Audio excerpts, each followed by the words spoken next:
Это второе видео, которое мы публикуем о достопримечательностях Москвы. Ранее мы опубликовали нашу первую подборку 10 достопримечательностей, обязательных к посещению в Москве. Видео, которое пользуется особым успехом. Как на сайте ciceroneplus.ru, так и на канале YouTube мы получили много запросов на добавление других интересных мест Москвы к нашей первой подборке. Кстати, большое спасибо за ваши предложения и комментарии. Теперь мы представляем вам наше новое видео о 10 удивительных достопримечательностях Москвы. Мест, которые удивят вас красотой, значимостью или символичностью, хотя некоторые из них до сих пор не столь известны, особенно за пределами России. Начинаем обратный отсчет. Number 10. Museum of Cosmonautics.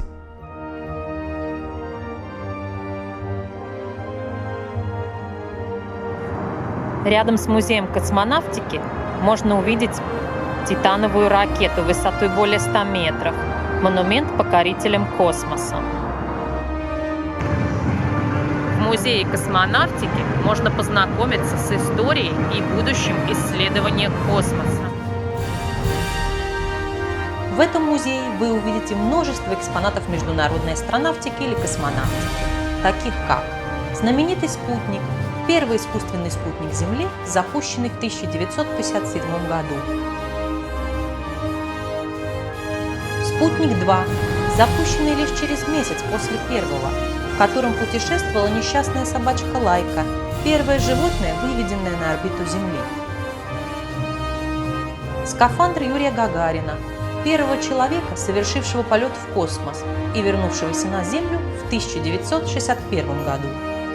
Модель знаменитого аппарата автоматической станции «Луна-9», который удалось посадить на Луну в 1966 году. Макет спускаемого аппарата автоматической станции «Венера-4», достигшего атмосферы Венеры и успешно выполнившего свою миссию в 1967 году. Модели известных космических станций «Союз» и «Мир».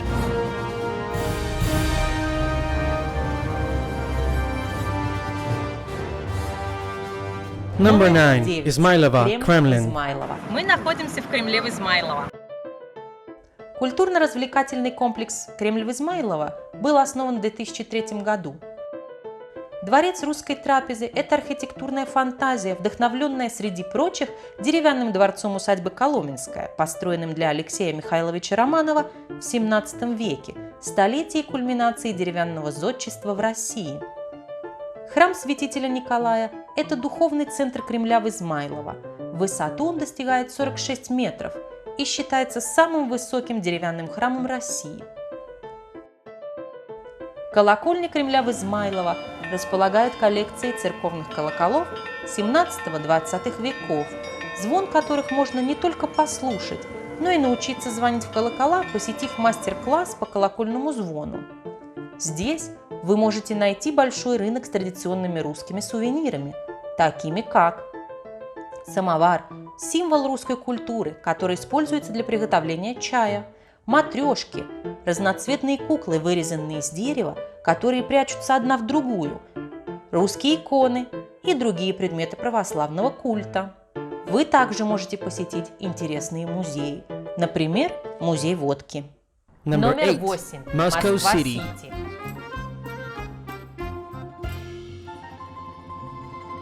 Москва-Сити – это современный бизнес-центр, где вы можете посетить небольшой музей и насладиться захватывающими видами столицы.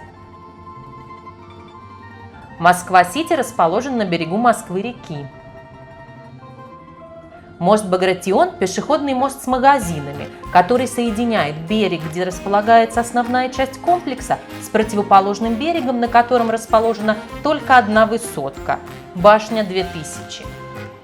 Один из двух небоскребов комплекса «Федерация», 95-этажное строение высотой 373,7 метра, в 2014 году стал самым высоким зданием России и Европы. Башня «Эволюция» выделяется своей необычной закручивающейся формой, напоминающей молекулу ДНК. Number 7. Манеж. Манежная площадь расположена в историческом центре Москвы рядом с Кремлем. Она заимствует свое название от красивой постройки манеж или здания для верховной езды, что и было его первоначальной функцией. Здание, построенное в начале XIX века по проекту Августина Бетанкура, испанского архитектора и инженера-механика, в 2004 году было уничтожено пожаром и впоследствии реконструировано. В настоящее время в нем проходят выставки и культурные мероприятия. Под обновленной площадью расположен большой подземный торговый центр «Охотный ряд». Кажется, как будто его стеклянные купола вырастают на Манежной площади. Над центральным куполом торжественно возвышается конная статуя Георгия Победоносца, покровителя Москвы. На внутренней стороне купола воспроизведена географическая карта с часовыми поясами. Отсюда ее название «Часы мира». Number 6. Gorky Park. Горького. Парк культуры и отдыха был открыт в 1928 году. В 1931 ему было присвоено имя Максима Горького. До XIX века территория парка находилась за чертой города. Популярный парк расположен вдоль Москвы-реки. Главный вход, монументальное сооружение высотой 18 метров, был построен в 1955 году.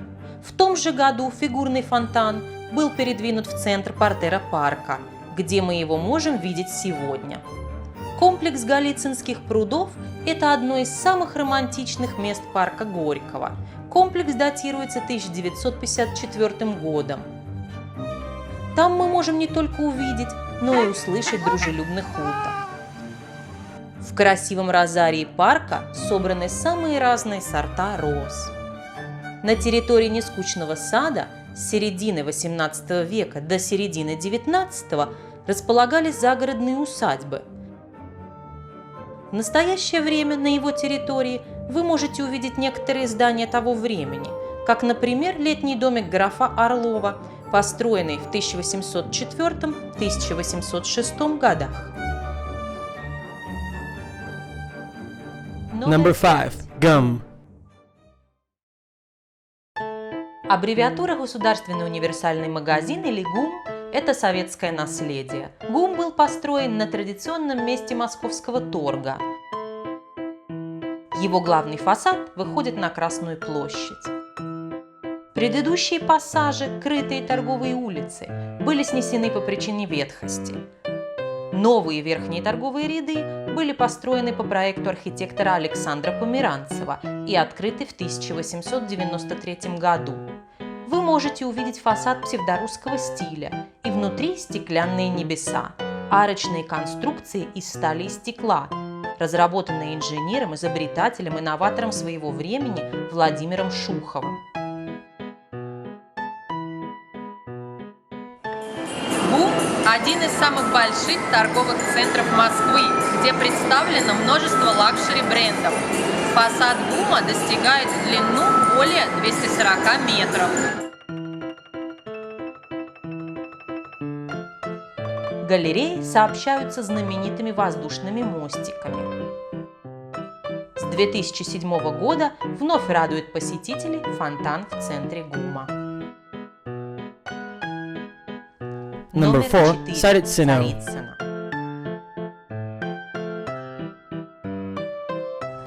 Мы идем смотреть Царицыно.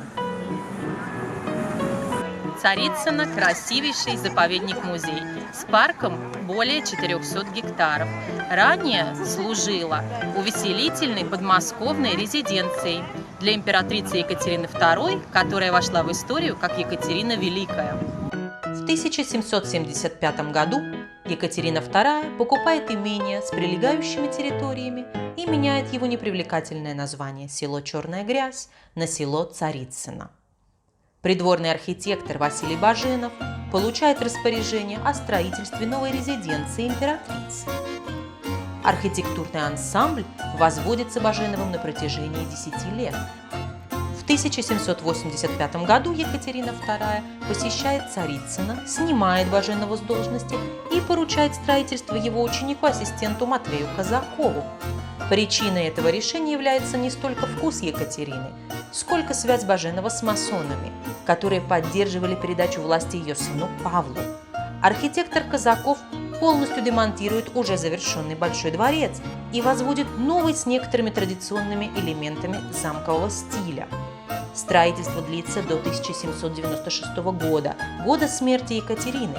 Период строительства сменяется периодом упадка, который длится почти 200 лет. В 1987 году начались работы по восстановлению разрушенных зданий. В 2007 году проходит официальное открытие музея-заповедника Царицына. Number 3. Коломенской. Древнее подмосковное село Коломенское известно еще с начала XIV столетия. Расположенное на высоком берегу Москвы-реки, служило летней резиденцией для московских князей и царей.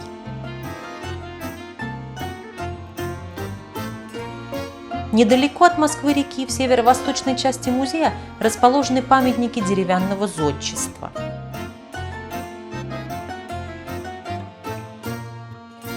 Известная церковь Вознесения Господня XVI века, главное и самое красивое здание дворцового села, была построена во время царствования Василия III во знаменование рождения его сына, будущего царя Ивана IV Грозного. С 1994 года памятник включен в список всемирного культурного и природного наследия ЮНЕСКО.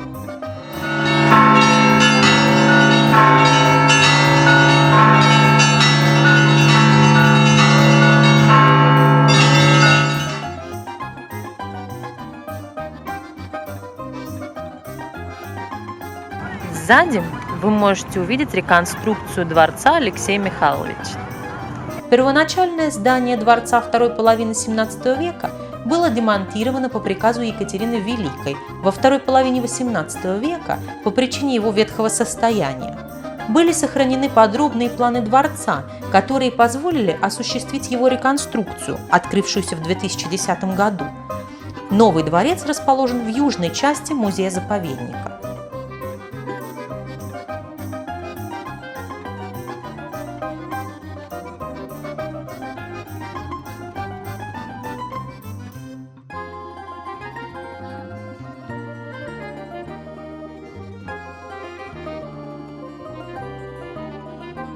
Стоит посетить дворец Алексея Михайловича, который достоверно и точно воссоздает интерьеры 24 царских хором.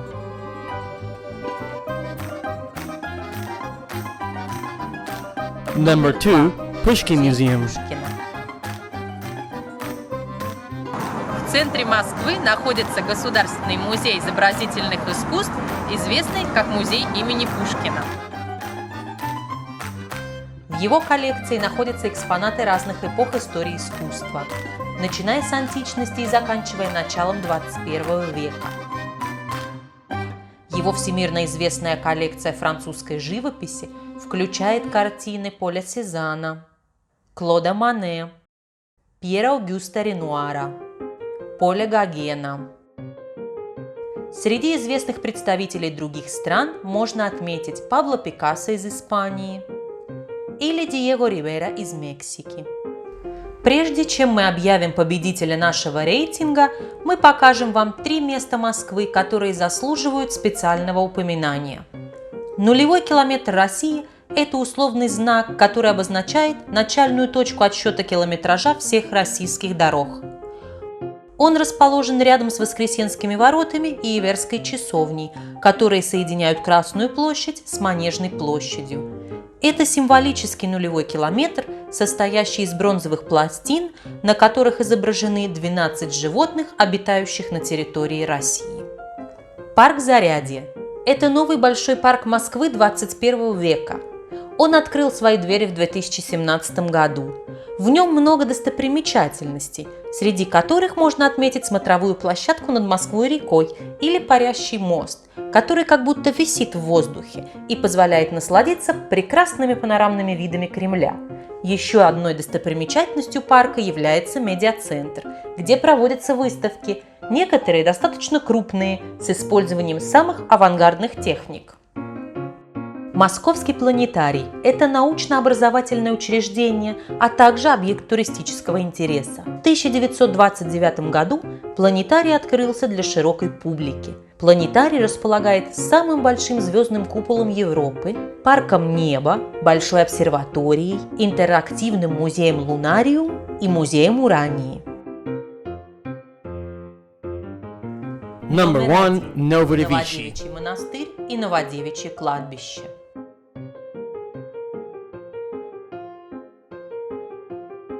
Мы находимся в Новодевичьем монастыре. Новодевичий Московский женский монастырь был основан в 1524 году великим князем московским Василием III. Он был воздвигнут в память присоединения Смоленска в 1514 году, который более столетия находился под властью Литвы.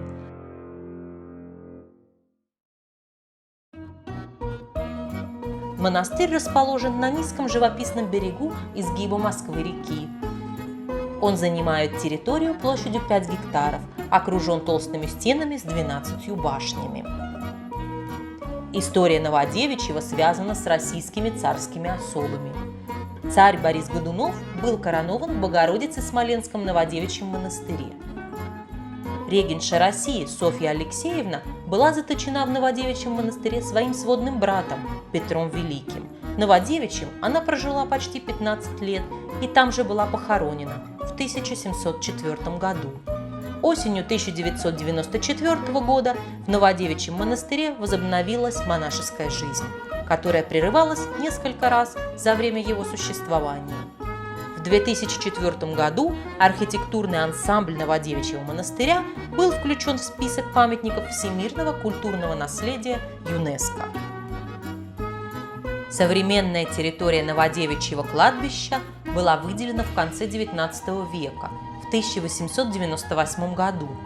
Здесь похоронены многие знаменитые люди, как, например, писатели Николай Гоголь, Антон Чехов, Михаил Булгаков, Владимир Маяковский, известные политики, такие как Никита Хрущев и Борис Ельцин, бизнесмен и меценат Павел Третьяков, режиссер Константин Станиславский, военный летчик Виталий Попков, актер кино и артист цирка Юрий Никулин и многие другие.